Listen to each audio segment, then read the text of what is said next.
Hello friends, कैसे हैं आप? होप कि आप सब ठीक होंगे। जरा सोचिए उन माँ बाप पे क्या गुजर रही होगी जो अपनी आंखों के सामने अपने जवान बेटे को इस दुनिया से जाता हुआ देखेंगे। ये कहानी है हरीश राणा की, जो लगभग 13 साल से वेजिटेटिव कोमा स्टेट में थे और उनको सुप्रीम कोर्ट ने इच्छा मृत्यु यानी इथोनेशिया की परमिशन दे दी है। आगे बढ़ने से पहले हम समझते हैं इच्छा मृत्यु यानी इथोनेशिया क्या है।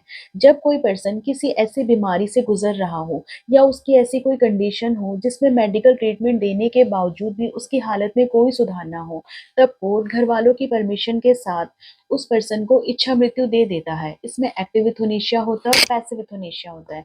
एक्टिव इथोनेशिया में किसी भी पर्सन की जान मेडिसिन या इंजेक्शन से ली जाती है। पैसिव इथोनेशिया में जब कोई पर्सन किसी ऐसे सपोर्ट सिस्टम पे हो जिससे उसकी उसका जीवन चल रहा हो, जैसे कि आपका ऑक्सीजन हो गया, आपके खाने की नली हो गई, उनको धीरे धीरे रोक दिया जाता है ताकि पेशेंट की जान धीरे धीरे अपने आप ही प्राकृतिक तरीके से चली जाए।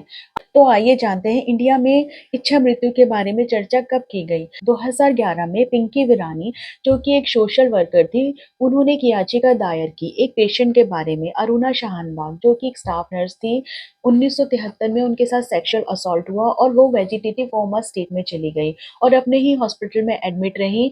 लगभग 43 सालों तक वहीं के स्टाफ ने उनकी केयर की। 2011 में पिंकी ने सुप्रीम कोर्ट से मांगी कि अरुणा शाहनबाग को इच्छा मृत्यु दे दी जाए। सुप्रीम कोर्ट ने पैसिव इथोनेशिया की मांग को एक्सेप्ट भी कर लिया, लेकिन जो हॉस्पिटल का स्टाफ था जो अरुणा शाहनबाग की केयर कर रहा था, उन्होंने इच्छा मृत्यु के कंसेंट फॉर्म पे साइन ही नहीं किए, जिसके बाद अरुणा शाहनबाग को इच्छा मृत्यु नहीं दी गई और बाद में निमोनिया से उनकी डेथ हो गई। लेकिन इसी केस के चलते 2018 में common cause versus union of India को लाया गया, जिसमें इच्छा मृत्यु को लीगल दर्जा दे दिया गया। सुप्रीम कोर्ट ने कहा, जब इंसान को right to life with dignity के साथ जीने का हक है, ऐसे ही इंसान को right to die with dignity भी के साथ मरने का भी हक है, और इसको आर्टिकल 21 में ऐड कर दिया गया।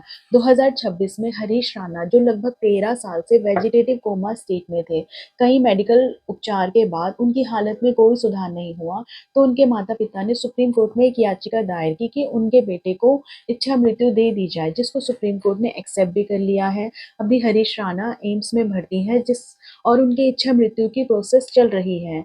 इंडिया में ये पहला ऐसा केस होगा जिसको प्रैक्टिकली इच्छा मृत्यु दी जा रही है।